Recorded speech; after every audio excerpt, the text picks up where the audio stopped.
ബിസ്മില്ലാഹിർ റഹ്മാനിർ റഹീം. പ്രാർത്ഥനയുടെ വെളിച്ചം. നമ്മുടെ ഓരോ നിമിഷവും അള്ളാഹുവിന്റെ കാരുണ്യത്തെ ആശ്രയിച്ചിരിക്കുന്നു.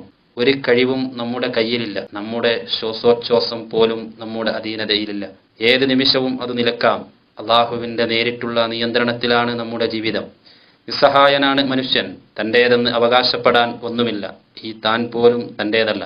ഓരോ നിമിഷവും അനിശ്ചിതത്വത്തിന്റെ തടവുകാരാണ് നാം. മഹാനായ ഉമർ റളിയല്ലാഹു അൻഹു പറഞ്ഞു, എന്റെ കഴിഞ്ഞ കാലം അതിനെക്കുറിച്ച് അള്ളാഹു എങ്ങനെ വിലയിരുത്തി എന്നെനിക്കറിയില്ല. എന്റെ വർത്തമാനകാലം അതിലെന്താണ് അള്ളാഹു ചെയ്യാൻ പോകുന്നത് എന്നെനിക്കറിഞ്ഞുകൂടാ.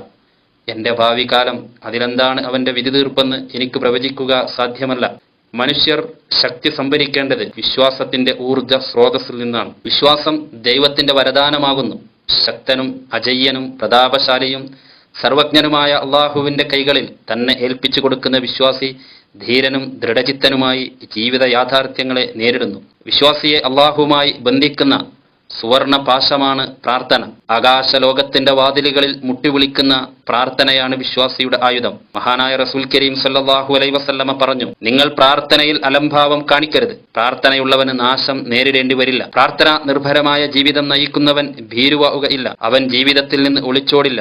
ശക്തനും സർവജ്ഞനുമായ ദൈവത്തിന്റെ സാന്നിധ്യത്തെയും സാമീപ്യത്തെയും കുറിച്ച ബോധം ആശയോടെ കരുത്തോടെ മുന്നോട്ടു നീങ്ങാൻ അവനെ പ്രേരിപ്പിച്ചുകൊണ്ടിരിക്കും.